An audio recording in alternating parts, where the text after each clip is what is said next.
तो यहाँ पर अगर मैं सेकेंड वेसल के अंदर से 10 लीटर्स निकाल कर फर्स्ट वेसल के अंदर डाल दूँ तो यहाँ पर हर एक वेसल के अंदर हो जाएगा 20 लीटर्स। क्लास 7 के स्टूडेंट्स ने कौन कौन से पेट्स को पाला है उसे यहाँ पर प्लॉट किया गया है। इसके अलावा आपको चैप्टर 3 डेटा हैंडलिंग ये सभी कॉन्सेप्ट्स और क्वेश्चन आंसर्स इस वन शॉट के लेक्चर में मिल जाएगी। तो चलिए शुरू करते हैं।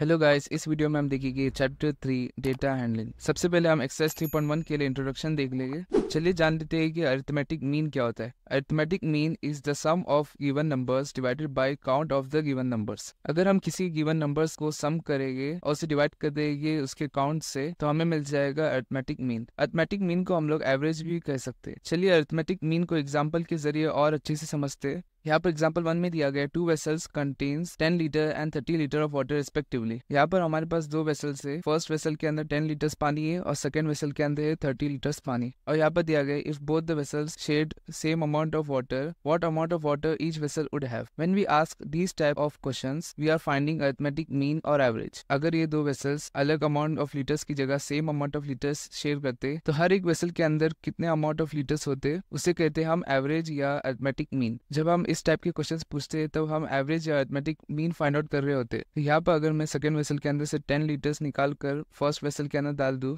तो यहाँ पर हर एक वेसल के अंदर हो जाएगा 20 लीटर्स। इसका मतलब यहाँ पर एवरेज या मीन आ जाएगा 20 लीटर्स। इसको हम लोग मैथमेटिकली देखेंगे तो यहाँ पर 10 और 30 लीटर्स पानी था तो इन दो नंबर्स को हम लोग ऐड कर देंगे 10 + 30। और क्योंकि यहाँ पर 2 वेसल्स थे तो इसे हम डिवाइड कर देंगे 2 से। तो यहाँ पर आ जाएगा 40 डिवाइडेड बाई 2। यहाँ पर 2 1s आ जाएगा, 2 20s आ जाएगा और हमें मिल जाएगा 20 लीटर्स। तो यहाँ पर 2 वेसल्स का एवरेज आ जाएगा 20 लीटर्स।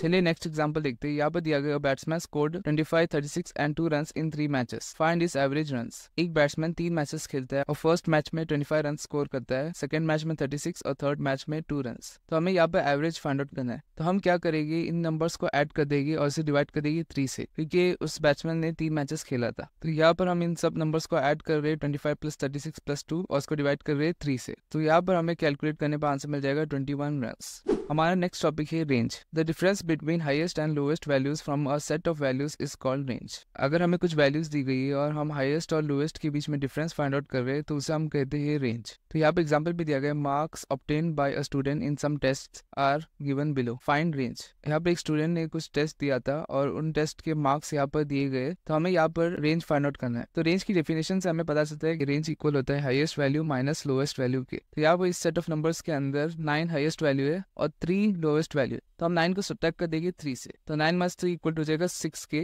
यहाँ पर हमें रेंज मिल जाएगा 6। तो हमारा एक्सरसाइज 3.1 का इंट्रोडक्शन खलास हो चुका है। इस वीडियो में हम देखेंगे एक्सरसाइज 3.1 का क्वेश्चन नंबर 1। इस क्वेश्चन में हमें दिया गया है find the range of Heights of any 10 students of your class. यहाँ पर आपको रेंज फाइंड आउट करना है आपके क्लास के किसी 10 स्टूडेंट की हाइट की। यहाँ पर मेरे को नहीं पता है कि आपकी क्लास के स्टूडेंट्स की हाइट कितनी है, तो यहाँ पर मैं 10 रैंडम हाइट्स लिख दूंगा। तो यहाँ पर मैंने 10 रैंडम हाइट्स लिख दिए। तो हमें इन हाइट्स की रेंज फाइंड आउट करना है। तो हमने एक्सरसाइज 3.1 की इंट्रोडक्शन में देखा था कि किसी भी गिवन सेट ऑफ वैल्यूज में रेंज इक्वल होता है highest value minus lowest value के। तो इन 10 बच्चों की हाइट्स में से हम लोग हाईएस्ट हाइट और लोएस्ट हाइट फाइंड आउट करेंगे और उन दोनों को सब्ट्रैक्ट कर देंगे। यहाँ पर हाईएस्ट हाइट है 160 सेंटीमीटर और लोएस्ट हाइट है 132 सेंटीमीटर। तो यहाँ पर रेंज इक्वल हो जाएगा हाईएस्ट हाइट जो कि है 160 माइनस लोएस्ट हाइट जो कि है 132 और यूनिट आ जाएगी सेंटीमीटर। तो ये इक्वल हो जाएगा 28 सेंटीमीटर के। तो यहाँ पर हमारा आंसर आ गया 28 सेंटीमीटर। तो हमारा क्वेश्चन नंबर 1 कंप्लीट हो चुका है। इस वीडियो में हम देखेंगे एक्सरसाइज 3.1 का क्वेश्चन नंबर 2। इस क्वेश्चन में हमें दिया गया organise the following marks in a class assessment in a tabular form and answer the following. एक क्लास में एक टेस्ट कंडक्ट हुआ था और उस टेस्ट के मार्क्स यहाँ पर नीचे दिए गए। उस मार्क्स को हम लोग को टेबलर फॉर्म में अरेंज करना है और नीचे दिए गए पार्ट्स का आंसर्स भी फाइंड आउट करना है। इन मार्क्स को मैंने ऑलरेडी टेबलर फॉर्म में अरेंज करके रख दिया है। इस डेटा के अंदर 1 से लेकर 9 तक सारे नंबर्स प्रेजेंट थे, इसलिए मैंने फर्स्ट कॉलम मार्क्स क्रिएट कर दिया है जिसमें मैंने 1 से लेकर 9 तक सारे नंबर्स डाल दिए। यहाँ पर सेकंड कॉलम है टैली काउंट। इस डेटा के अंदर एक नंबर एक से ज्यादा बार रिपीट हो रहे हैं तो उसको काउंट करने के लिए हम लोग एक मेथड का यूज करते हैं जिसको कहते हैं हम टैली काउंट। इस मेथड के अंदर हम लोग वर्टिकल लाइंस का यूज करके काउंट करते हैं कि एक नंबर कितने बार रिपीट हो रहा है। उसी तरीके से नेक्स्ट कॉलम है फ्रीक्वेंसी। फ्रीक्वेंसी भी हमें बताता है कि एक नंबर कितने बार रिपीट हो रहा है इस डेटा के अंदर। टैली काउंट और फ्रीक्वेंसी एक ही चीज है। यहाँ पर टैली काउंट के अंदर वर्टिकल लाइंस का यूज करके हम लोग नंबर्स को काउंट करते हैं और फ्रीक्वेंसी के अंदर होल नंबर्स का यूज करके नंबर्स को काउंट करते हैं। तो चलिए देखते हैं कि 1 कितने बार रिपीट हो रहा है इस डेटा के अंदर। यहाँ पर 1 सिर्फ एक ही बार रिपीट हो रहा है इस डेटा के अंदर, तो टैली काउंट में एक लाइन आ जाएगी, उसी तरीके से फ्रीक्वेंसी में आ जाएगा 1। चलिए देखते हैं कि 2 कितने बार रिपीट हो रहा है। इस डेटा के अंदर 2 2 बार रिपीट हो रहा है, फर्स्ट यहाँ पर और सेकंड यहाँ पर, तो टैली काउंट में 2 लाइन्स आ जाएगी, उसी तरीके से फ्रीक्वेंसी आ जाएगा 2। नेक्स्ट हम देखेंगे कि 5 कितने बार रिपीट हो रहा है। यहाँ पर 5 रिपीट हो रहा है, 1 2 3 4 5 5 बार रिपीट हो रहा है, तो हम टैली काउंट में लिखेंगे 1 2 3 4 और फिफ्थ काउंट को लिखने के लिए हम एक डायगोनल लाइन ड्रॉ कर देंगे। तो इस तरीके से हम टैली काउंट के जरिए नंबर्स को काउंट करते हैं। अगर इस डेटा के अंदर और एक 5 प्रेजेंट होता तो यहाँ पर हम 5 के बाद और एक एक्स्ट्रा लाइन ड्रॉ कर देते, तो यहाँ पर फ्रीक्वेंसी भी आ जाएगी 5। उसी तरीके से बाकी नंबर्स की भी टैली काउंट और फ्रीक्वेंसी आ जाएगी। चलिए इन पार्ट्स के आंसर्स फाइंड आउट करते हैं। यहाँ पर फर्स्ट पार्ट में दिया गया है which number is the highest, तो इस डेटा के अंदर हाईएस्ट नंबर था 9, तो हमारा आंसर आ जाएगा 9। नेक्स्ट पार्ट में दिया गया है विच नंबर इज लोवेस्ट, तो इस डेटा के अंदर लोवेस्ट नंबर था 1, तो हमारा आंसर आ जाएगा 1। नेक्स्ट पार्ट में हमें फाइंड आउट करना है range of data. Range equal होता है highest value minus lowest value, तो यहाँ पर इस डेटा के अंदर हाईएस्ट वैल्यू थी 9 और लोवेस्ट वैल्यू थी 1, तो इन दोनों को सब्ट्रैक्ट कर देंगे हम, तो हमें मिल जाएगा रेंज। तो यहाँ पर 9 - 1 इक्वल टू हो जाएगा 8 के, यहाँ पर हमें रेंज मिल जाएगा 8। नेक्स्ट पार्ट में हमें अरिथमेटिक मीन फाइंड आउट करना है, यानी एवरेज। यहाँ पर इस क्वेश्चन के अंदर मीन का फॉर्मूला हो जाएगा sum of marks divided by number of marks. तो मार्क्स के सम फाइंड आउट करने के लिए हम लोग इन सभी नंबर्स को ऐड कर देंगे और इसे डिवाइड कर देंगे टोटल नंबर ऑफ मार्क्स से। यहाँ पे इन मार्क्स को हम लोग काउंट कर देंगे, तो यहाँ पे हो जाएगा 5 10 15 और 20, तो नंबर ऑफ मार्क्स यहाँ पर 20 है, तो सम ऑफ मार्क्स को हम लोग डिवाइड कर देंगे 20 से। इन सभी नंबर्स को ऐड करने पर हमारे पास आ जाएगा 100, इसको हम लोग डिवाइड कर देंगे 20 से, तो यहाँ पर 0 और 0 कैंसिल हो जाएगी, 2 1s आ जाएगा और 2 5s आ जाएगा, तो हमें मीन मिल जाएगा 5। तो यहाँ पर हमारे पास अरिथमेटिक मीन आ चुका है 5, तो हमारा क्वेश्चन नंबर 2 कंप्लीट हो चुका है। इस वीडियो में हम देखेंगे एक्सरसाइज 3.1 का क्वेश्चन नंबर 3। इस क्वेश्चन में हमें दिया गया है find the mean of the first 5 whole numbers. हमें फर्स्ट 5 होल नंबर्स का मीन फाइंड आउट करना है। हमें पता है कि होल नंबर्स 0 से स्टार्ट होता है, तो फर्स्ट 5 होल नंबर्स आ जाएगा 0 1 2 3 4। हमें पता है कि मीन इक्वल होता है sum of values divided by count of values. तो यहाँ पर वैल्यूज का सम फाइंड आउट करने के लिए हम इन सभी नंबर्स को ऐड कर देंगे और यहाँ पर काउंट ऑफ वैल्यूज आ जाएगी 5, क्योंकि यहाँ पर 5 होल नंबर्स है। तो यहाँ पर हम लिख देंगे 0 + 1 + 2 + 3 + 4 और इसको डिवाइड कर देंगे काउंट ऑफ वैल्यूज जो कि है 5। यहाँ पर 1 + 2 इक्वल हो जाएगा 3 के, 3 + 3 हो जाएगा 6 के और 6 + 4 इक्वल हो जाएगा 10 के और डिनोमिनेटर में आ जाएगा 5। यहाँ पर 5 1s आ जाएगा और 5 2s आ जाएगा, हमें मीन मिल जाएगा 2। तो mean of first 5 whole numbers आ चुका है 2। तो हमारा क्वेश्चन नंबर 3 कंप्लीट हो चुका है। इस वीडियो में हम देखेंगे एक्सरसाइज 3.1 का क्वेश्चन नंबर 4। इस क्वेश्चन में हमें दिया गया cricketer scores the following runs in 8 innings. एक क्रिकेटर के 8 इनिंग्स के स्कोर्स यहाँ पर दिए गए, हमें फाइंड आउट करना है मीन या एवरेज स्कोर। तो यहाँ पर मीन इक्वल टू हो जाएगा sum of scores divided by number of innings. यहाँ पर sum of scores find out करने के लिए हम इन सारे नंबर्स को ऐड कर देंगे और नंबर ऑफ इनिंग्स इस क्वेश्चन में गिवन है जो कि है 8। यहाँ पर आ जाएगा 58 + 76 + 40 + 35 + 46 + 45 + 0 + 100, इसको हम लोग डिवाइड करेंगे नंबर ऑफ इनिंग्स से जो कि है 8। तो इन सभी स्कोर्स को ऐड करने पर हमारे पास आ जाएगा 400 और डिनोमिनेटर में आ जाएगा नंबर ऑफ इनिंग्स जो कि है 8। तो यहाँ पर 8 1s आ जाएगा और 8 50s आ जाएगा, तो उस क्रिकेटर का मेन स्कोर हो जाएगा 50 रन्स। तो हमारा क्वेश्चन नंबर 4 कंप्लीट हो चुका है। वैसे आपका फेवरेट क्रिकेटर कौन है वो नीचे कमेंट सेक्शन में ज़रूर लिखना। इस वीडियो में हम देखेंगे एक्सरसाइज 3.1 का क्वेश्चन नंबर 5। इस क्वेश्चन में हमें दिया गया following table shows the points of each player scored in 4 games. यहाँ पर इस टेबल के अंदर हम लोग को 3 प्लेयर्स ABC दिए गए, वो 3 प्लेयर्स 4 गेम खेलते हैं और उन प्लेयर्स को हर गेम में कितने पॉइंट्स मिलते हैं वो भी यहाँ पर दिए गए। हमें इन क्वेश्चंस का आंसर्स फाइंड आउट करना है। चलिए फर्स्ट पार्ट देखते हैं। यहाँ पर दिया गया find the mean to determine as average number of points scored per game. हमें मीन फाइंड आउट करना है ताकि हम पता कर सके कि ए का average number of points per game कितना है। यहाँ पर मीन इक्वल टू हो जाएगा sum of points divided by number of games. यहाँ पर प्लेयर ए के हर गेम के पॉइंट्स यहाँ पर दिए गए, तो उन सभी पॉइंट्स को हम लोग ऐड कर देंगे और डिवाइड कर देंगे नंबर ऑफ गेम्स से जो कि ये 4। यहाँ पर न्यूमरेटर में आ जाएगा 14 + 16 + 10 + 10, उसको डिवाइड कर देंगे 4 से जो कि नंबर ऑफ गेम्स। यहाँ पर 14 + 16 इक्वल हो जाएगा 30 के और 30 में हम लोग 10 ऐड करेंगे तो हो जाएगा 40 और 40 में 10 ऐड करने पर हमें मिल जाएगा 50 और डिनोमिनेटर में आ जाएगा 4। यहाँ पर कैंसिलेशन हो गई, यहाँ पर 2 2s 4 हो जाएगा और 2 25 हो जाएगा 50। यहाँ पर इस इम्प्रॉपर फ्रैक्शन को हम लोग मिक्स फ्रैक्शन में कन्वर्ट करके भी लिख सकते हैं। तो यहाँ पर हम 25 को अंदर लिख देंगे और 2 को बाहर। यहाँ पर 2 1s 2 हो जाएगा, माइनस करने पर हमें मिल जाएगा 0, 5 नीचे आ जाएगा और 2 2s हो जाएगा 4 और माइनस करने पे हमें मिल जाएगा 1। तो हमारा मीन आ जाएगा 12.5। तो यहाँ पर ए का एवरेज आ जाएगा 12.5 पॉइंट्स पर गेम। इसको हम लोग 12.5 भी लिख सकते हैं। चलिए सेकंड पार्ट देखते हैं। यहाँ पर हमें दिया गया to find mean number of points per game for C would you divide the total points by 3 और 4। वाई अगर हमें mean number of points per game C का फाइंड आउट करना है तो क्या हम टोटल पॉइंट्स को डिवाइड करेंगे 3 से या 4 से, और क्यू वो भी हमें फाइंड आउट करना है। तो यहाँ पर सी प्लेयर ने सिर्फ 3 ही गेम्स खेले थे, इसलिए हम लोग टोटल पॉइंट्स को डिवाइड करेंगे 3 से। तो यहाँ पर फर्स्ट पार्ट का आंसर आ जाएगा 3, और इसका रीजन है because C player only 3 games. यहाँ पर हम सी का मीन भी फाइंड आउट कर देंगे क्योंकि फोर्थ पार्ट में हमें इसकी जरूरत पड़ेगी। तो यहाँ पर ए का मीन आया था 12.5। अब सी का हम लोग फाइंड आउट करेंगे। यहाँ पर इन 3 पॉइंट्स को हम लोग ऐड करेंगे और उसको डिवाइड करेंगे 3 से। यहाँ पर आ जाएगा 8 + 11 + 13 और डिवाइड कर देंगे उसको 3 से। तो 8 + 11 इक्वल टू हो जाएगा 19 के, और 19 + 13 इक्वल टू हो जाएगा 32 के। यहाँ पर आ जाएगा 32 डिवाइडेड बाई 3। इसको मिक्स फ्रैक्शन में अगर हम लोग कन्वर्ट करेंगे तो हमें मिल जाएगा 10/2/3। यहाँ पर सी का मीन आ चुका है 10/2/3। चलिए थर्ड पार्ट देखते हैं। यहाँ पे हमें दिया गया B played in all 4 games, how would you find the mean. B ने चारों गेम्स खेला था, तो हम उसके मीन कैसे फाइंड आउट करेंगे वो हमें बताना है। तो इसका आंसर आप खुद से लिख सकते हैं। We can find mean number of points per game for B by adding all the points and dividing it by number of games which is 4। यहाँ पर हम बी का भी मीन फाइंड आउट कर देंगे। उसके लिए हम लोग सभी पॉइंट्स को ऐड कर देंगे। यहाँ पर आ जाएगा 0 + 8 + 6 + 4, उसको डिवाइड कर देंगे 4 से। यहाँ पर 6 + 4 इक्वल टू हो जाएगा 10 के। 10 में 8 ऐड कर देगा तो हो जाएगा 18, और डिनोमिनेटर पे आ जाएगा 4। तो इसको मिक्स फ्रैक्शन में कन्वर्ट करने पर हमें मिल जाएगा 4.5। तो यहाँ पर बी का मीन आ चुका है 4.5। तो यहाँ पर थर्ड पार्ट का आंसर आप स्टेटमेंट लिख सकते हैं और सेकंड स्टेप में मीन फाइंड आउट करके लिख सकते हैं। चलिए लास्ट पार्ट देखते हैं। इस पार्ट में दिया गया who is the best performer. A, B और सी में से सबसे अच्छा कौन परफॉर्म किया था वो हमें बताना है। तो उसको बताने के लिए हम एवरेज किसका अच्छा है देखेंगे। तो यहाँ पर हमें क्लियरली दिख रहा है कि ए का एवरेज सबसे अच्छा है। तो सबसे अच्छा परफॉर्म किसने किया था? ए ने। तो हमारा आंसर आ जाएगा ए। तो हमारा क्वेश्चन नंबर 5 कंप्लीट हो चुका है।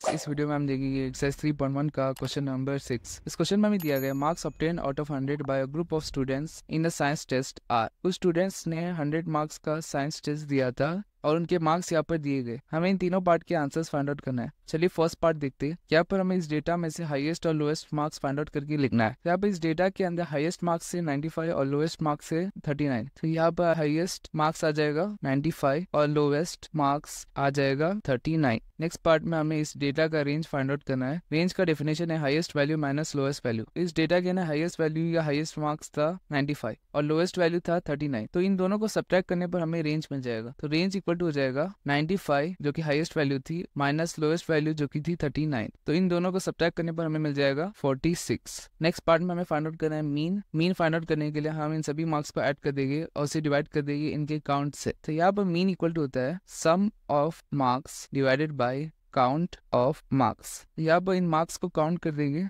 यहाँ पर आ जाएगा 5 और 10। तो यहाँ पर डिनोमिनेटर में आ जाएगा 10। न्यूमरेटर को फाइंड आउट करने के लिए हम इन सभी मार्क्स को ऐड कर देंगे। इन सभी मार्क्स को ऐड करने पर न्यूमरेटर आ जाएगा 730। यहाँ पर इसको सिंप्लीफाई कर देंगे। यहाँ पर 0 और 0 कैंसिल हो जाएगा और हमारे पास आ जाएगा 73। तो यहाँ पर हमारे पास रेंज और मीन भी आ चुका है। तो हमारा क्वेश्चन नंबर 6 कंप्लीट हो चुका है। इस वीडियो में हम देखेंगे एक्सरसाइज 3.1 का क्वेश्चन नंबर 7। इस क्वेश्चन में हमें दिया गया था enrolment in a school during 6 consecutive years was. यहाँ पर 6 साल के अंदर कितने एडमिशन हुए थे स्कूल में उसके रिकॉर्ड दिए गए। हमें फाइंड आउट करना है mean enrolment of this school for this period. तो इन 6 साल के पीरियड में कितने बच्चों ने एडमिशन लिया था उसका हमें मीन फाइंड आउट करना है। तो यहाँ पर मीन की वैल्यू आ जाएगी sum of enrolment divided by number of years. तो यहाँ पर नंबर ऑफ ईयर्स इस क्वेश्चन में गिवन है। तो यहाँ पर डिनोमिनेटर में आ जाएगा 6। सम ऑफ एनरोलमेंट को फाइंड आउट करने के लिए हम इन सभी नंबर्स को ऐड कर देंगे। तो इन सभी नंबर्स को ऐड करने पर हमारे पास वैल्यू आ जाएगी 12,348। तो यहाँ पर 6 1 6 आ जाएगा और 6 2058 आ जाएगा 12,348। यहाँ पर 6 साल का मीन एनरोलमेंट हमें मिल चुका है जो कि है 2058। हमारा क्वेश्चन नंबर 7 कंप्लीट हो चुका है। इस वीडियो में हम देखेंगे एक्सरसाइज 3.1 का क्वेश्चन नंबर 8। इस क्वेश्चन में हमें दिया गया the rainfall in mm in a city on 7 days of a certain week was recorded as follows. इस टेबल के अंदर एक हफ्ते की रेनफॉल रिकॉर्ड की गई है। यहाँ पर इस सिटी के अंदर रेनफॉल मिलीमीटर में मेजर किया गया है और यहाँ पर हमें नीचे इन गिवन क्वेश्चंस का आंसर्स फाइंड आउट करना है। तो चलिए फर्स्ट पार्ट देखते हैं। यहाँ पर हमें दिया गया find range of rainfall in above data. Range की डेफिनेशन होती है highest value minus lowest value. तो इन वैल्यूज में से हम हाईएस्ट वैल्यू फाइंड आउट कर देंगे और उसको सब्ट्रैक्ट कर देंगे लोएस्ट वैल्यू से। तो यहाँ पर इन वैल्यूज में से हाईएस्ट वैल्यू है 20.5, तो यहाँ पर रेंज इक्वल टू हो जाएगा 20.5 जो कि हाईएस्ट वैल्यू है, माइनस में आ जाएगा लोएस्ट वैल्यू जो कि है 0.0, तो यहाँ पर हमें रेंज मिल जाएगा 20.5। नेक्स्ट पार्ट में हमें एक हफ्ते के रेनफॉल का मीन फाइंड आउट करना है। यहाँ पर मीन इक्वल टू हो जाएगा sum of measurements divided by number of days. इन सभी मेजरमेंट्स को ऐड करने पर हमें मिल जाएगा 41.3 mm, और इसको हम लोग डिवाइड कर देंगे नंबर ऑफ डेज से जो कि है 7। यहाँ पर 41.3 को 7 से डिवाइड करने पर हमें मिल जाएगा 5.9, और यहाँ पर यूनिट थी mm। यहाँ पर हमारा मीन आ चुका है 5.9 mm। यहाँ पर थर्ड पार्ट में हमें दिया गया on how many days was the rainfall less than the mean rainfall. हमें बताना है कि कितने डेज में रेनफॉल कम था मीन रेनफॉल से। यहाँ पर मंडे को 0 mm रेनफॉल था जो कि कम है मीन रेनफॉल से। उसी तरीके से वेडनेसडे, थर्सडे, सैटरडे और संडे को भी मीन रेनफॉल से कम रेनफॉल गिरा था। तो यहाँ पर हमारे पास आंसर आ जाएगा 5 डेज। तो हमारा क्वेश्चन नंबर 8 कंप्लीट हो चुका है। इस वीडियो में हम देखेंगे एक्सरसाइज 3.1 का क्वेश्चन नंबर 9। इस क्वेश्चन में हमें दिया गया the height of 10 girls were measured in centimetre and the results are as follows. 10 girls की हाइट मेजर की गई थी और उनके हाइट का मेजरमेंट यहाँ पर दिया गया है। हमें इन 5 पार्ट्स के आंसर्स फाइंड आउट करना है। चलिए फर्स्ट पार्ट देखते हैं। यहाँ पर दिया गया what is the height of the tallest girl. Tallest girl की हाइट कितनी थी? तो अगर हम इस डेटा में देखेंगे तो हमें टॉलेस्ट हाइट दिख रही है 151 सेंटीमीटर। तो हाइट ऑफ टॉलेस्ट गर्ल आ जाएगा 151 सेंटीमीटर। उसी तरीके से सेकंड पार्ट में फाइंड आउट करना है हाइट ऑफ शॉर्टेस्ट गर्ल। तो इस डेटा के अंदर लोएस्ट वैल्यू है 128, तो हाइट ऑफ शॉर्टेस्ट गर्ल हो जाएगा 128 सेंटीमीटर। नेक्स्ट पार्ट में हमें इस डेटा का रेंज फाइंड आउट करना है। रेंज की डेफिनेशन से हमें पता है कि रेंज की वैल्यू होती है highest value minus lowest value. तो इस डेटा के अंदर हाईएस्ट वैल्यू थी 151 सेंटीमीटर और लोएस्ट वैल्यू है 128 सेंटीमीटर। तो इन दोनों को सब्ट्रैक्ट करने पर हमें रेंज की वैल्यू मिल जाएगी। तो यहाँ पर रेंज इक्वल टू हो जाएगा 151 माइनस 128 सेंटीमीटर। तो यहाँ पर 151 माइनस 128 इक्वल टू हो जाएगा 23, और यहाँ पर यूनिट है सेंटीमीटर। फोर्थ पार्ट में हमें दिया गया what is the mean height of the girl. इस पार्ट में हमें मीन हाइट फाइंड आउट करना है इस डेटा का यूज करते हुए। तो यहाँ पर मीन इक्वल टू हो जाएगा sum of height divided by number of girls. यहाँ पर नंबर ऑफ गर्ल्स क्वेश्चन में दिया गया जो कि 10, तो यहाँ पर डिनोमिनेटर में आ जाएगा 10। सम ऑफ हाइट्स फाइंड आउट करने के लिए हम इन सभी मेजरमेंट्स को ऐड कर देंगे। तो इन सभी मेजरमेंट्स को ऐड करने पर हमें मिल जाएगा 1414। तो 1414 को अगर हम लोग 10 से डिवाइड कर देंगे तो हमें मिल जाएगा 141.4 सेंटीमीटर। लास्ट पार्ट में यहाँ पर दिया गया how many girls have height more than the mean height. कितने गर्ल्स की हाइट मीन हाइट से बड़ी थी वो हमें फाइंड करना है। तो यहाँ पर हम डेटा में देखेंगे, यहाँ पर एक वैल्यू आ जाएगी 2, 3, 4 और 5। यहाँ पर 5 हाइट से जो कि मीन हाइट से बड़ी है, तो हमारा आंसर आ जाएगा 5 गर्ल्स। तो हमारा क्वेश्चन नंबर 9 कंप्लीट हो चुका है। इसी के साथ हमारा एक्सरसाइज 3.1 भी कंप्लीट हो चुका है। इस वीडियो में हम देखेंगे एक्सरसाइज 3.2 का इंट्रोडक्शन। चलिए जान लेते हैं कि मोड क्या होता है। यहाँ पर दिया गया from a given set of values mode is the value which occurs most. अगर हमें कुछ सेट ऑफ वैल्यूज दी गई है तो मोड वो वैल्यू होती है जो सबसे ज्यादा बार अकर होती है। जैसे कि एग्जांपल में देख लेंगे, यहाँ पर हमें कुछ डेटा दिया गया है, इसमें मोड है 3, क्योंकि इस डेटा में 3 सबसे ज्यादा बार रिपीट हो रहा है। यहाँ पर 3 4 बार रिपीट हो रहा है, तो इसलिए इस डेटा का मोड हो जाएगा 3। चलिए देख लेते हैं कि लार्ज डेटा में से मोड कैसे कैलकुलेट करते हैं। अगर हमें एक लार्ज डेटा दिया गया है तो हम उस डेटा को सबसे पहले टैबलेट कर देते हैं, यानी इस डेटा को हम लोग इस तरीके की टेबल में अरेंज कर देते हैं। यहाँ पर क्योंकि इस डेटा में 1 से लेकर 9 तक सारे नंबर्स आ रहे हैं, तो यहाँ पर हमने फर्स्ट कॉलम क्रिएट कर दिया है जिसमें 1 से लेकर 9 तक सारे नंबर्स ऐड कर दिए। यहाँ पर सेकंड कॉलम है टैली काउंट। अगर किसी डेटा में एक नंबर एक से ज्यादा बार रिपीट हो रहा है तो टैली काउंट उन नंबर्स को काउंट करने का तरीका है। टैली काउंट के अंदर हॉरिजॉन्टल और डायगोनल लाइंस का यूज करके हम नंबर्स को काउंट कर सकते हैं। तो यहाँ पर हम देखेंगे इस डेटा के अंदर 1 कितने बार आ रहा है। तो यहाँ पर सबसे पहले एक बार 1 आ चुका है, तो यहाँ पर इसके लिए मैंने एक वर्टिकल लाइन डाल दी है। उसी तरीके से सेकंड, थर्ड और फोर्थ के लिए भी मैंने और 3 लाइंस ड्रॉ कर दी, और जो 5वीं बार 1 आ रहा है उसको डिनोट करने के लिए मैंने एक डायगोनल लाइन ड्रॉ कर दी। तो यहाँ पर ये एलिमेंट 5 को डिनोट कर रहा है, और उसके बाद एक्स्ट्रा 2 1 के लिए मैंने 2 वर्टिकल लाइंस ड्रॉ कर दी। तो ये टोटली डिनोट करेगा 7 को। तो उसको हम लोग लिख देंगे नेक्स्ट कॉलम में, जो कि है फ्रीक्वेंसी। फ्रीक्वेंसी भी हमें बताता है कि एक नंबर एक डेटा के अंदर कितने बार अकर हो रहा है। तो यहाँ पर टैली काउंट और फ्रीक्वेंसी एक ही चीज है, बस उनके लिखने का तरीका अलग है। तो यहाँ पर बाकी सारे नंबर्स का भी टैली काउंट और फ्रीक्वेंसी यहाँ पर मैंने टेबल में लिख दिया है। तो इस टेबल का यूज करके अगर हम लोग मोड फाइंड आउट करने देखेंगे तो हमें क्लियरली दिख रहा है कि 1 इस डेटा का मोड है, क्योंकि 1 सबसे ज्यादा बार रिपीट हो रहा है। तो यहाँ पर मोड आ जाएगा 1, क्योंकि 1 7 बार रिपीट हो रहा है। हमारा नेक्स्ट टॉपिक है मीडियन। इस टॉपिक के 2 पार्ट से चलिए फर्स्ट पार्ट देखते हैं। यहाँ पर दिया गया if number of elements n is odd. अगर किसी भी डेटा के अंदर total number of elements odd है तो उस केस में हम मीडियन को कैसे फाइंड आउट करते हैं वो देखेंगे। यहाँ पर हमें दिया गया है if the given data is arranged in ascending और descending order the number present in the middle of the data is known as median. अगर हम किसी भी डेटा को असेंडिंग या डिसेंडिंग ऑर्डर में अरेंज करेंगे तो उस डेटा में जो मिडिल नंबर आएगा वो हो जाएगा हमारा मीडियन। तो यहाँ पर एग्जाम्पल में हमें कुछ नंबर्स दिए गए। यहाँ पर नंबर्स का टोटल काउंट है 7 क्योंकि यहाँ पर टोटल 7 एलिमेंट्स प्रेजेंट है। तो इस केस में मीडियन फाइंड आउट करने के लिए हम लोग इस डेटा को असेंडिंग या डिसेंडिंग ऑर्डर में अरेंज कर देंगे।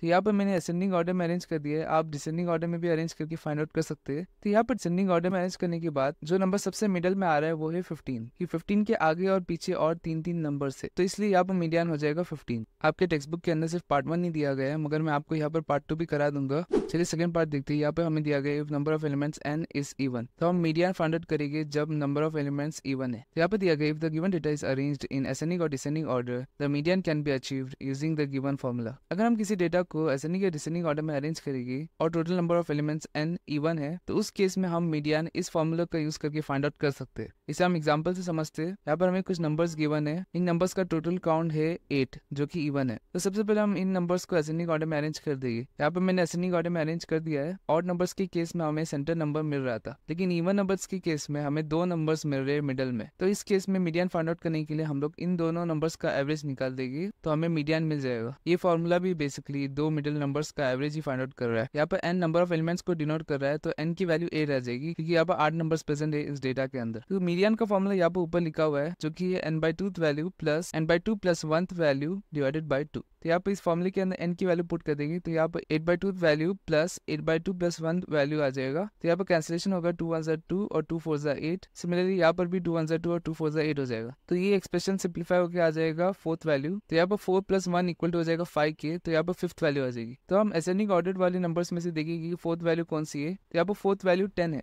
तो यहाँ पर 4th वैल्यू के पहले हम 10 पुट कर देंगे। सिमिलरली यहाँ पर हम देखेंगे कि 5th वैल्यू कौन सी है। यहाँ पर 5th वैल्यू 12 है तो 5th वैल्यू के पहले 12 पुट कर देंगे। तो 10 में ऐड कर देंगे हम 12 तो हमें मिल जाएगा 22 और उसको डिवाइड कर देंगे 2 से। तो यहाँ पर 2 1 2 हो जाएगा और 2 11 हो जाएगा 22। तो हमें आंसर में मिल जाएगा 11। इस सेम चीज को अगर आपको जल्दी फाइंड आउट करना है तो इन दो नंबर्स को आप ऐड कर सकते हैं और एवरेज फाइंड आउट करने के लिए इन दोनों को डिवाइड कर सकते हैं। तो आपको मिल जाएगा 22/2 जो कि होता है 11। तो हमारा एक्सरसाइज 3.2 का इंट्रोडक्शन खलास हो चुका है। इस वीडियो में हम देखेंगे एक्सरसाइज 3.2 का क्वेश्चन नंबर 1। इस क्वेश्चन में हमें दिया गया the scores in mathematics test out of 25 of 15 students is as follows. यहाँ पर एक क्लास में मैथमेटिक्स का टेस्ट कंडक्ट किया गया था 25 मार्क्स का और यहाँ पर नीचे 15 स्टूडेंट्स के मार्क्स दिए गए। हमें इस डेटा का यूज करके मोड और मीडियन फाइंड आउट करना है और चेक करना है कि वो सेम है या नहीं। तो सबसे पहले मोड को फाइंड आउट कर देंगे। किसी भी डेटा में मोड वो वैल्यू होती है जो सबसे ज्यादा बार अकर हो रही है। इस डेटा के अंदर 20 वैल्यू सबसे ज्यादा बार रिपीट हो रही है तो यहाँ पर मोड आ जाएगा 20। नेक्स्ट हम लोग फाइंड आउट करेंगे मीडियन। मीडियन को फाइंड आउट करने के लिए हम इस डेटा को असेंडिंग ऑर्डर में अरेंज कर देंगे। तो यहाँ पर इस डेटा को मैंने असेंडिंग ऑर्डर में अरेंज कर दिया है। इस डेटा के अंदर 15 वैल्यूज प्रेजेंट है तो यहाँ पर 7 नंबर्स के बाद आ जाएगा हमारा मिडिल वैल्यू। तो यहाँ पर हमारा मिडिल वैल्यू है 20। ये 20 के पहले और बाद में 7-7 वैल्यूज आ रही है। तो यहाँ पर हमारा मीडियन आ चुका है 20। यहाँ पर सेकंड पार्ट में हमें बताना था कि वो दोनों सेम है या नहीं। तो यहाँ पर क्लियरली हमें दिख रहा है कि मीडियन और मोड दोनों सेम है तो हमारा आंसर आ जाएगा यस दे आर सेम। तो हमारा क्वेश्चन नंबर 1 कंप्लीट हो चुका है। इस वीडियो में हम देखेंगे एक्सरसाइज 3.2 का क्वेश्चन नंबर 2। इस क्वेश्चन में हमें दिया गया the run scored in a cricket match by 11 players is as follows. एक क्रिकेट मैच के 11 प्लेयर्स के स्कोर्स यहाँ पर हमें दिए गए। हमें फाइंड आउट करना है मीन, मीडियन और मोड इस डेटा का यूज करते हुए और फिर बाद में चेक करना है कि ये तीनों वैल्यूज सेम है या नहीं। तो चलिए सबसे पहले मीन को फाइंड आउट कर देते हैं। मीन को फाइंड आउट करने के लिए हमें इन सभी नंबर्स को ऐड करना होता है और इसे डिवाइड करना होता है इन नंबर्स के काउंट से। इन सभी नंबर्स को ऐड करने पर हमारे पास आ जाएगा 429 और डिनोमिनेटर में आ जाएगा 11। यहाँ पर 11 1 11 हो जाएगा और 11 39 हो जाएगा 429। तो हमारे पास मीन आ चुका है 39। नेक्स्ट हम लोग फाइंड आउट करेंगे मोड। किसी भी डेटा के अंदर मोड ऐसी वैल्यू होती है जो सबसे ज्यादा बार रिपीट हो रही है। इस डेटा के अंदर 15 वैल्यू सबसे ज्यादा बार रिपीट हो रही है तो हमारा मोड आ जाएगा 15। नेक्स्ट हम लोग फाइंड आउट करेंगे मीडियन। इसको फाइंड आउट करने के लिए हम इन नंबर्स को असेंडिंग ऑर्डर में अरेंज कर देंगे। तो इस डेटा को मैंने असेंडिंग ऑर्डर में अरेंज कर दिया है। तो यहाँ पर मीडियन वैल्यू 15 है क्योंकि 15 के पहले और बाद में 5-5 वैल्यूज आ रही है तो हमारा मीडियन आ जाएगा 15। यहाँ पर नेक्स्ट पार्ट में हमें बताना है कि ये तीनों वैल्यूज सेम है या नहीं। हमें क्लियरली दिख रहा है कि ये तीनों वैल्यूज सेम नहीं है। मोड मीडियन के इक्वल है लेकिन मोड और मीडियन मीन के इक्वल नहीं है, तो हमारा आंसर आ जाएगा no, all the three are not same. तो हमारा क्वेश्चन नंबर 2 कंप्लीट हो चुका है। नेक्स्ट क्वेश्चन का सोल्यूशन देखने से पहले मैं आपको बताना चाहूंगा कि मैंने टेलीग्राम चैनल्स खोल रखे 7th क्लास के स्टूडेंट्स के लिए। यहाँ पर पहला चैनल क्लास 7 रैपिड लर्न में आपको पीडीएफ नोट्स, इंपॉर्टेंट क्वेश्चंस और अनाउंसमेंट्स मिल जाएंगे, और सेकंड चैनल क्लास 7 चैट के अंदर आप अपने फ्रेंड्स को इन्वाइट करके होमवर्क और डिफिकल्ट क्वेश्चंस डिस्कस कर सकते हैं। इन चैनल्स की लिंक आपको नीचे डिस्क्रिप्शन में मिल जाएगी। इसी तरीके से मैंने दूसरे क्लासेस के लिए भी चैनल्स खोल रखे हैं, आप अपने सिबलिंग्स और फ्रेंड्स को उनके क्लास ग्रुप के लिंक सेंड कर सकते हैं। ये सभी चैनल की लिंक आपको नीचे डिस्क्रिप्शन में मिल जाएगी। इस वीडियो में हम देखेंगे एक्सरसाइज 3.2 का क्वेश्चन नंबर 3। इस क्वेश्चन में हमें दिया गया the weights in kg of 15 students of a class are. यहाँ पर हमें 15 बच्चों की वेट्स दिए गए केजी में और हमें इन दो पार्ट्स का आंसर्स फाइंड आउट करना है। चलिए फर्स्ट पार्ट देखते हैं। यहाँ पर हमें दिया गया find the mode and median of this data. हमें मोड और मीडियन फाइंड आउट करना है इस डेटा का यूज करते हुए। यहाँ पर सबसे पहले मोड को फाइंड आउट कर देंगे। किसी भी डेटा के अंदर मोड ऐसी वैल्यू होती है जो सबसे ज्यादा बार रिपीट हो रही है। इस डेटा के अंदर 38 3 बार रिपीट हो रहा है और 43 भी 3 बार रिपीट हो रहा है, तो इस डेटा के मोड 2 निकल जाएगी, वो है 38 और 43। नेक्स्ट हम मीडियन को फाइंड आउट करेंगे। मीडियन को फाइंड आउट करने के लिए हम इस डेटा को असेंडिंग ऑर्डर में अरेंज कर देंगे। यहाँ पर मैंने इस डेटा को असेंडिंग ऑर्डर में अरेंज कर दिया है, तो यहाँ पर हमारी मिडिल वैल्यू आ रही है 40, तो इसलिए मीडियन आ जाएगा 40। नेक्स्ट पार्ट देख लेंगे। यहाँ पर हमें दिया गया is there more than one mode, तो इसका आंसर हो जाएगा यस, क्योंकि पार्ट 1 में हमने देखा था कि इस डेटा के अंदर 2 मोड्स प्रेजेंट थे, तो इसका आंसर हो जाएगा yes there are 2 modes for the given data. तो हमारा क्वेश्चन नंबर 3 कंप्लीट हो चुका है। इस वीडियो में हम देखेंगे एक्सरसाइज 3.2 का क्वेश्चन नंबर 4। इस क्वेश्चन में हमें दिया गया find the mode and median of the data. हमें इस डेटा को यूज करते हुए मोड और मीडियन फाइंड आउट करना है। चलिए सबसे पहले मोड को फाइंड आउट कर देते हैं। किसी भी डेटा के अंदर मोड ऐसी वैल्यू होती है जो सबसे ज्यादा बार रिपीट हो रही है। इस डेटा के अंदर 14 सबसे ज्यादा बार रिपीट हो रहा है, तो इस डेटा का मोड आ जाएगा 14। नेक्स्ट हम फाइंड करेंगे मीडियन। मीडियन को फाइंड आउट करने के लिए हम इस डेटा को असेंडिंग ऑर्डर में अरेंज कर देंगे। तो यहाँ पर हमने असेंडिंग ऑर्डर में अरेंज कर दिया है। गिवन डेटा को असेंडिंग ऑर्डर में अरेंज करने के बाद जो मिडिल वैल्यू आती है उसे हम कहते हैं मीडियन। तो यहाँ पर मीडियन आ जाएगा 14। तो हमारा क्वेश्चन नंबर 4 कंप्लीट हो चुका है।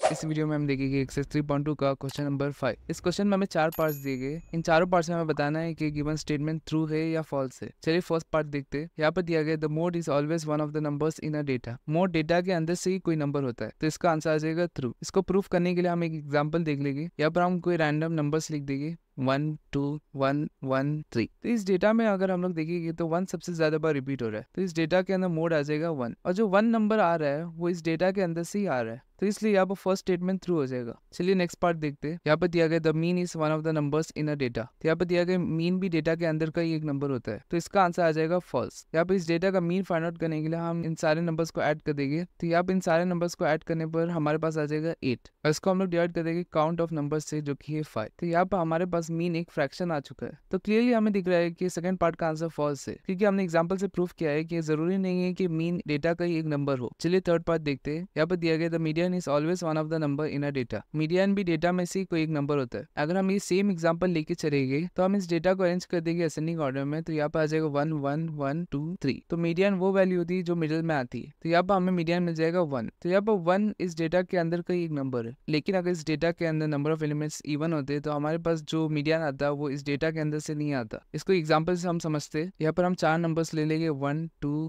3 4, और इन 4 नंबर्स का मीडियन फाइंड आउट करेंगे। तो यहाँ पर पहले से असेंडिंग ऑर्डर में अरेंज है, तो यहाँ पर हम मिडिल वैल्यू फाइंड आउट करने देंगे। तो यहाँ पर 2 मिडिल वैल्यूज आ रही है, तो इस केस में मीडियन फाइंड आउट करने के लिए हम इन 2 नंबर्स का एवरेज निकाल देंगे। तो यहाँ पर 2 + 3 डिवाइडेड बाई 2 आ जाएगा, जो कि हो जाएगा 5 डिवाइडेड बाई 2, और हमें मिल जाएगा 2.5 मीडियन। तो यहाँ पर जब काउंट ऑफ नंबर्स इवन था तब हमें मीडियन इस डेटा के अंदर वाला नंबर नहीं मिला। इसका मतलब थर्ड पार्ट का आंसर फॉल्स आना चाहिए, क्योंकि मीडियन की वैल्यू हमेशा डेटा के अंदर से नहीं आती, लेकिन टेक्स्ट बुक के अंदर आपको आंसर थ्रू दिया गया है। यहाँ पर फर्स्ट केस हो जाएगा ऑड वाला केस, और सेकंड केस हो जाएगा इवन वाला केस। आपकी क्लास 7 की टेक्स्ट बुक के अंदर आपको सिर्फ ऑड वाला केस ही पढ़ाया गया है। सेकंड केस जब भी total number of elements even है उसके बारे में आपको कोई कॉन्सेप्ट पढ़ाया नहीं गया। ये कॉन्सेप्ट आप 8th क्लास में पढ़ने वाले, तो इसलिए क्लास 7 का सिलेबस को मानते हुए इसका आंसर आ जाएगा थ्रू। चलिए फोर्थ पार्ट देखते हैं। यहाँ पर हमें एक डेटा दिया गया है और बोला गया है कि उसका मीन 9 है। तो यहाँ पर हम चेक करेंगे कि इसका मीन 9 है या कुछ और नंबर है। तो उसके लिए हम इन सारे नंबर्स को ऐड कर देंगे और डिवाइड कर देंगे काउंट ऑफ नंबर्स से, जो कि ये 8।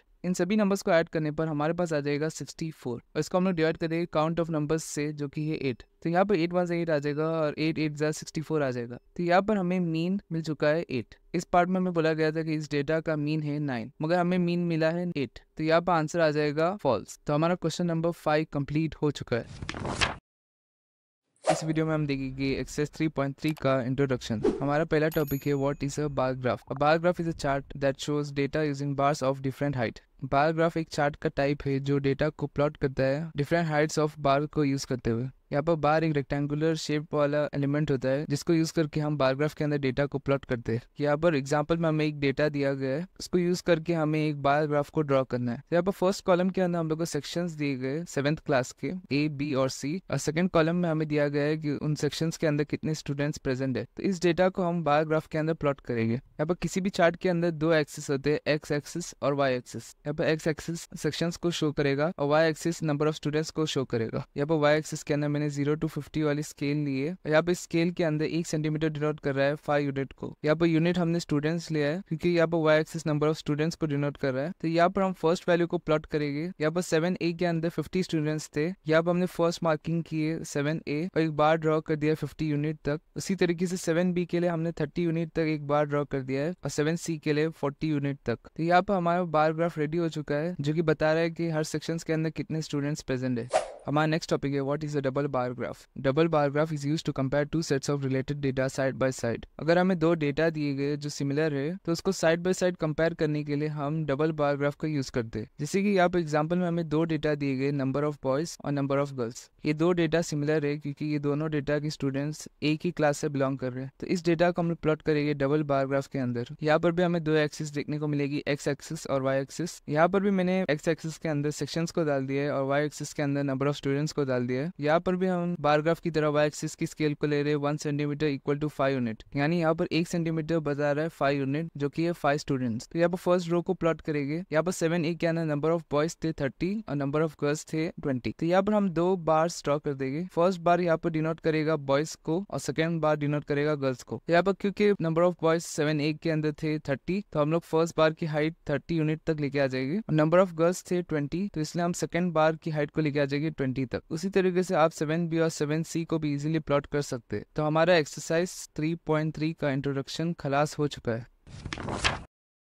इस वीडियो में हम देखेंगे एक्सरसाइज 3.3 का क्वेश्चन नंबर 1। इस क्वेश्चन में हमें दिया गया use bar graph given in figure 3.3 to answer the following questions. हमें यहाँ पर फिगर 3.3 में एक बार ग्राफ दिया गया है। हमें उस ग्राफ को यूज करके इन क्वेश्चंस का आंसर्स फाइंड आउट करना है। तो पहले इस ग्राफ को समझ लेते हैं। यहाँ पर इस बार ग्राफ का ना प्लॉट किया गया pets owned by students of class 7। Class 7 के स्टूडेंट्स ने कौन कौन से पेट्स को पाला है उसे यहाँ पर प्लॉट किया गया है। यहाँ पर एक्स एक्सिस के अंदर पेट्स को मार्क किया गया और वाई एक्सिस के अंदर स्टूडेंट्स की स्केल ड्रॉ की गई। यहाँ पर ए पार्ट में दिया गया which is the most popular pet, यानी कौन सा पेट सबसे ज्यादा लोग पालते हैं। तो यहाँ पर सबसे ज्यादा हाइट वाला बार हमें दिखेगा कैट्स वाला, उसकी यूनिट आ रही है 10, यानी 10 स्टूडेंट्स ने कैट्स को पाल रखा है। तो हमारा आंसर आ जाएगा कैट। नेक्स्ट पार्ट में हमें बताना है how many students have dog as a pet, कितने स्टूडेंट्स डॉग को पालते हैं। तो यहाँ पर अगर हम लोग डॉग का बार देखेंगे तो वो आ रहा है 8 तक, यानी 8 स्टूडेंट्स डॉग को पालते हैं। तो हमारा आंसर आ जाएगा 8 स्टूडेंट्स। तो हमारा क्वेश्चन नंबर 1 कंप्लीट हो चुका है।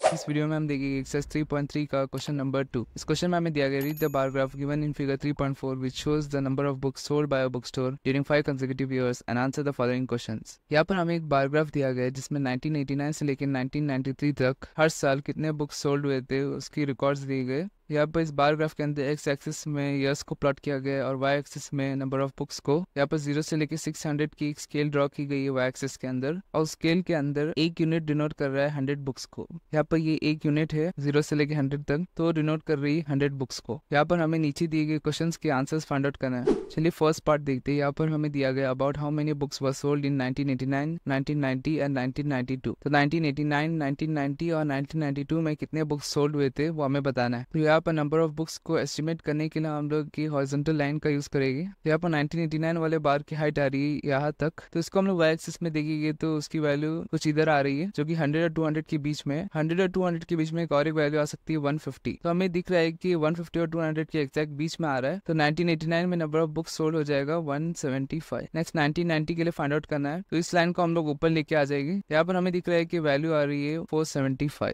इसके बाद 1992 के लिए देख लेंगे तो इसकी वैल्यू वैल्यू आ रही है 225। सेकंड पार्ट देखिए, सेकंड पार्ट में हमें दिया गया in which year were about 475 books were sold about 225। किस साल के अंदर 475 बुक्स सोल्ड हुआ था और किस साल के अंदर 225 बुक्स सोल्ड हुआ था, वो हमें बताना है। तो यहाँ पर फर्स्ट पार्ट से हम लोग ये आंसर लेके आ सकते हैं। फर्स्ट पार्ट में हमें 475 बुक्स मिला था साल 1990 में और 225 बुक्स सोल्ड हुआ था साल 1992 में। नेक्स्ट पार्ट में हमें बताना है in which year were fewer than 250 books were sold, कौन से साल में 250 से कम बुक्स सोल्ड हुआ था। तो इसके आंसर दो आ जाएगी, 1989 और 1992। 1989 के अंदर 175 बुक्स सोल्ड हुए थे और 1992 के अंदर 225 बुक्स सोल्ड हुए थे, दोनों भी 250 से कम है। तो हमारा आंसर आ जाएगा 1989 और 1992। लास्ट पार्ट में हमें बताना है can you explain how you would estimate the number of books sold in 1989। Last part में हमें बताना है कि हमने कैसे अंदाजा लगाया था कि 1989 के अंदर 175 बुक्स सोल्ड हुए थे। तो यहाँ पर हमें क्लियरली दिख रहा था कि बार की हाइट 1 यूनिट क्रॉस कर दिए, तो हमें पता है कि 100 बुक्स तो आने ही वाले, तो इसमें प्लस में और कुछ एक्स्ट्रा हाइट आ रही है बार की। तो यहाँ पर हमने लाइन रखा था और पता क्या था कि 100 के बाद और 3/4 यूनिट ऊपर आ रहा है 100 से, तो इसमें हम लोग ऐड कर सकते हैं 3/4 ऑफ 100। हमने पिछले चैप्टर में देखा था कि हम ऑफ को सब्स्टिट्यूट करके मल्टीप्लिकेशन का साइन लिख सकते हैं। यहाँ पर आ जाएगा 100 प्लस 3/4 इंटू 100। यहाँ पर 2 2 ज़ा 4 हो जाएगा और 2 50 ज़ा हो जाएगा 100, 2 1 ज़ा 2 हो जाएगा और 2 25 ज़ा हो जाएगा 50। यहाँ पर आ जाएगा 100 प्लस 3 इंटू 25। इसको और सिंप्लीफाई कर देंगे तो आ जाएगा 100 प्लस 75। 100 प्लस 75 इक्वल हो जाएगा 175 के। तो हमें वैल्यू मिली थी 175 बुक्स। तो ये था फोर्थ पार्ट का सोल्यूशन कि हम कैसे एस्टिमेट कर सकते हैं 1989 में कितने बुक्स सोल्ड हुए थे। तो हमारा क्वेश्चन नंबर 2 कंप्लीट हो चुका है।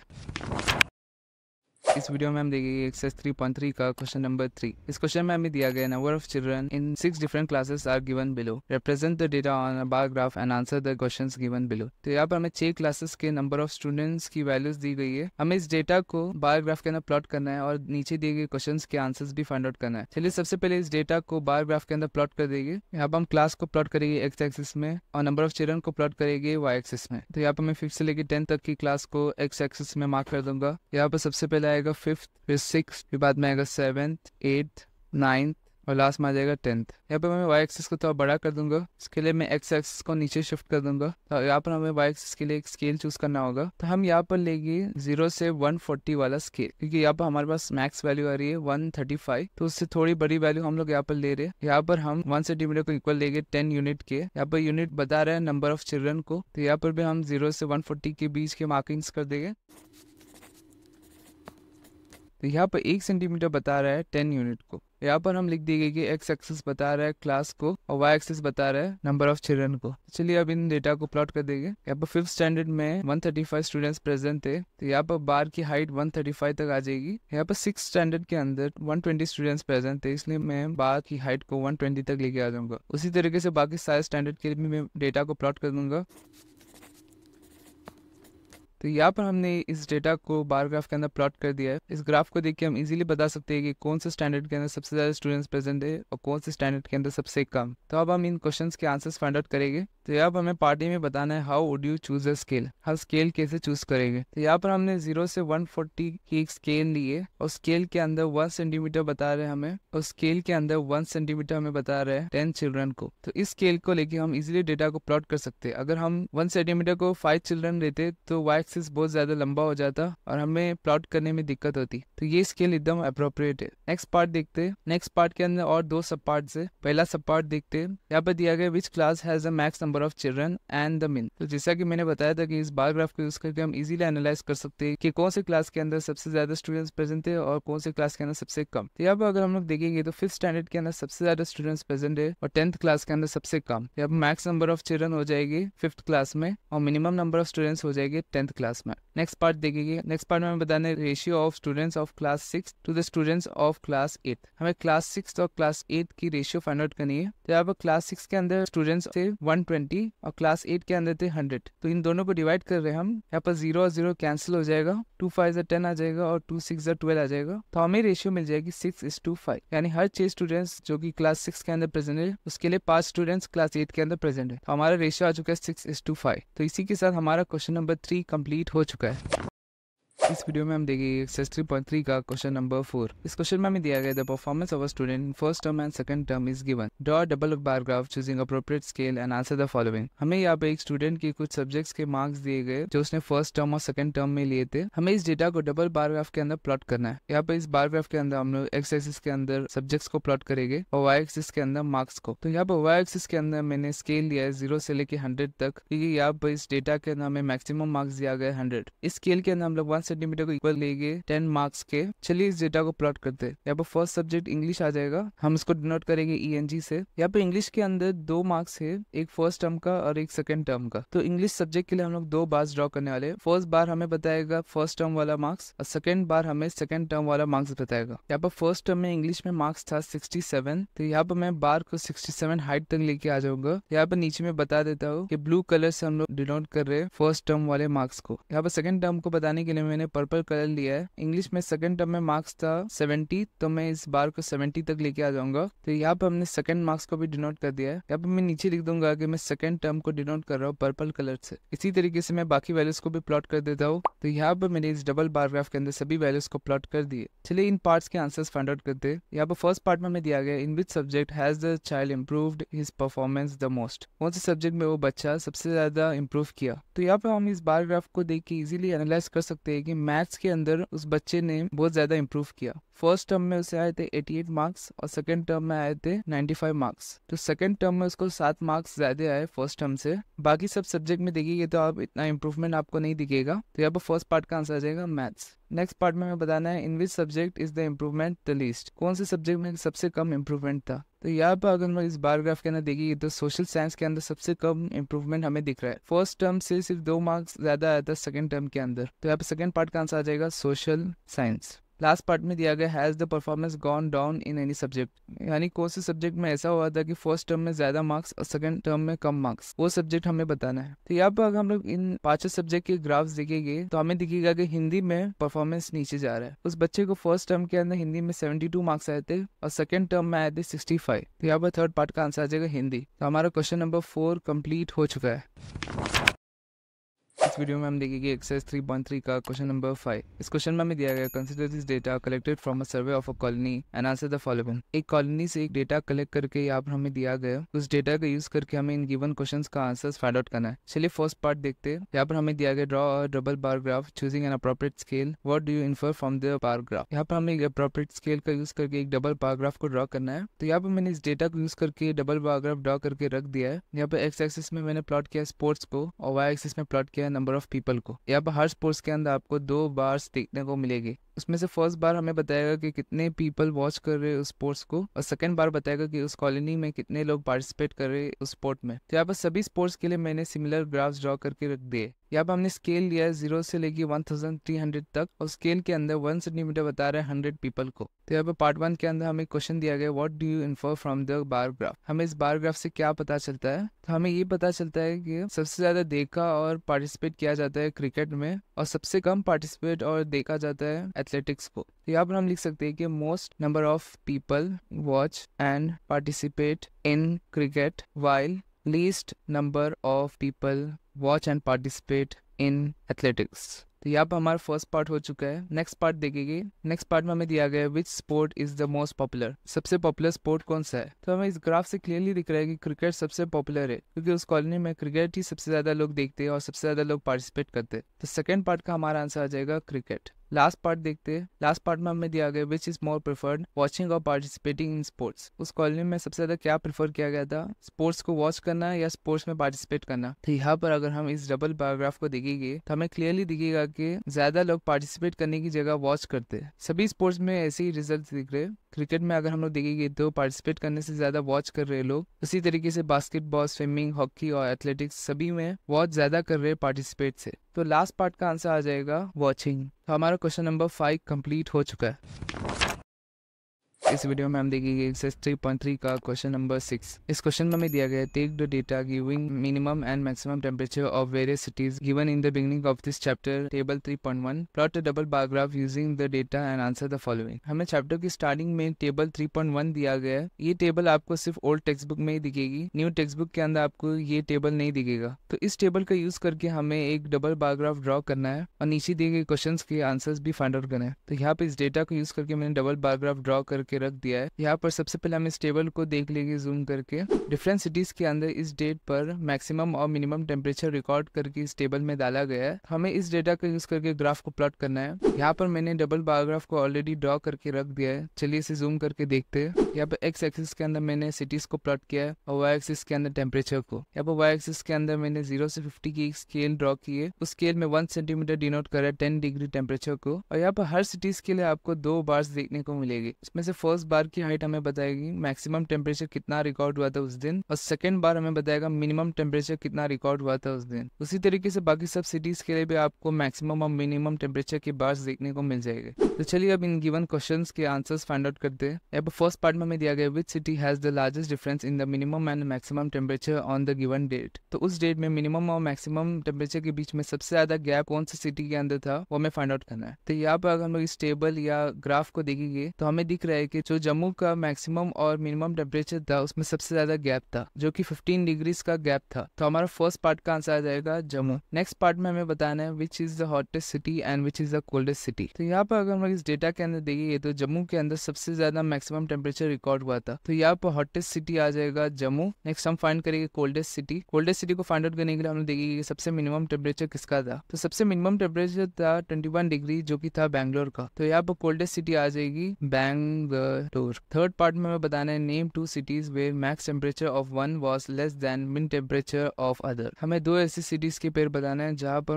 मैक्स टेम्परेचर एक सिटी का कम था मिनिमम टेम्परेचर से। तो यहाँ पर इसका आंसर आ जाएगा बैंगलोर एंड अहमदाबाद और बैंगलोर एंड जयपुर। यहाँ पर हमें 2 पेयर्स मिल जाएगा, बैंगलोर एंड अहमदाबाद और बैंगलोर एंड जयपुर। क्योंकि अगर हम इस डेटा के अंदर देखेंगे तो बैंगलोर का जो मैक्सिमम टेम्परेचर था वो कम था अहमदाबाद के मिनिमम टेम्परेचर से। सिमिलरली जयपुर के भी मिनिमम टेम्परेचर से बैंगलोर का मैक्सिमम टेम्परेचर कम था। चलिए लास्ट पार्ट देखते हैं। यहाँ पर हमें दिया गया name the city which has the least difference between its minimum and maximum temperature. हमें ऐसा सिटी बताना है जिसके मिनिमम और मैक्सिमम टेम्परेचर के बीच में सबसे कम डिफरेंस था। तो अगर हम इस डेटा या ग्राफ के अंदर देखेंगे तो हमें दिखेगा कि मुंबई के अंदर मैक्सिमम और मिनिमम टेम्परेचर के बीच में सबसे कम डिफरेंस था, जो कि था सिर्फ 5 डिग्री सेल्सियस का। तो हमारा लास्ट पार्ट का आंसर आ जाएगा मुंबई। तो हमारा क्वेश्चन नंबर 6 कंप्लीट हो चुका है। इसी के साथ हमारा एक्सरसाइज 3.3 भी कंप्लीट हो चुका है।